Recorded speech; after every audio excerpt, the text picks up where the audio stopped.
Oh man, what a page turner. Johnny! Who's there? Johnny! Did you get the video done on time? Oh, I totally got my project done on time. Why else would I be enjoying this book right now? This is just a dream sequence. You're currently asleep on your desk. Wait, what?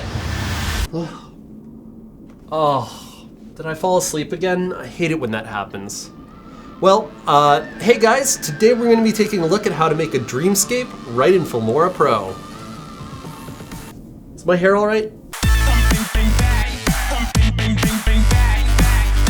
Hey guys, welcome to FilmoraPro. My name's Johnny. I should really stop falling asleep at work, and today we're going to be taking a look at some audio and video effects you can use to pull off a really cool dream sequence like this. Before we get into it, make sure to subscribe and hit that notification bell for more tutorials like this in the future. Now, onto the tutorial.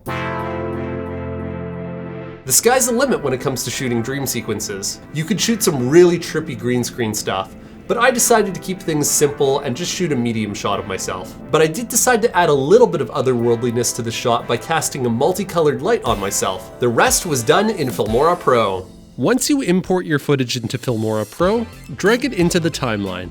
Let's start by adding a few cool effects. First, I'm going to go to my temporal effects folder and add a video effect called Echo.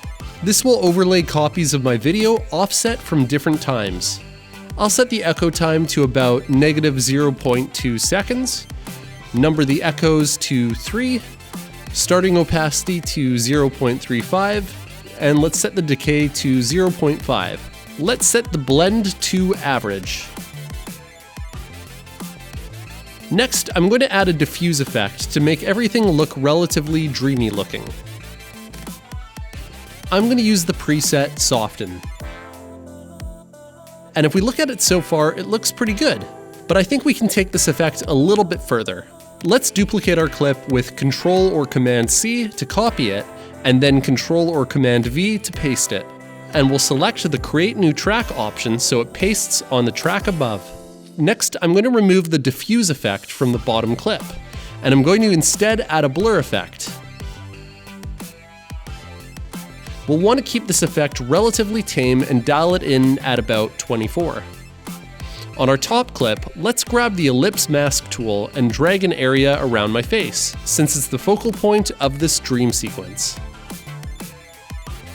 I'm going to dial up the feather a bit so that the transition from the diffused face to the blurred surroundings is a little more subtle.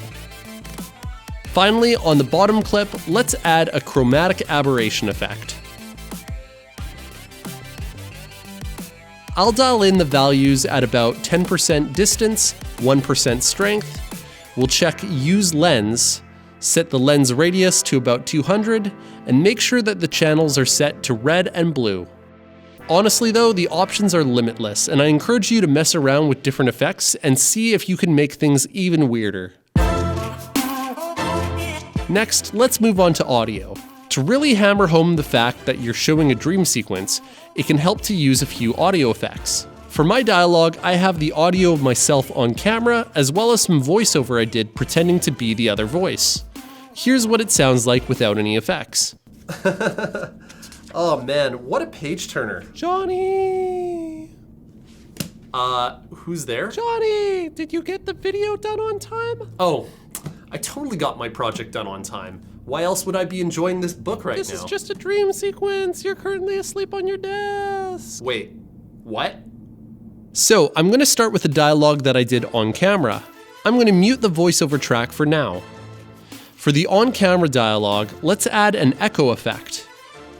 Make sure it's the audio effect, not the video effect that we used earlier.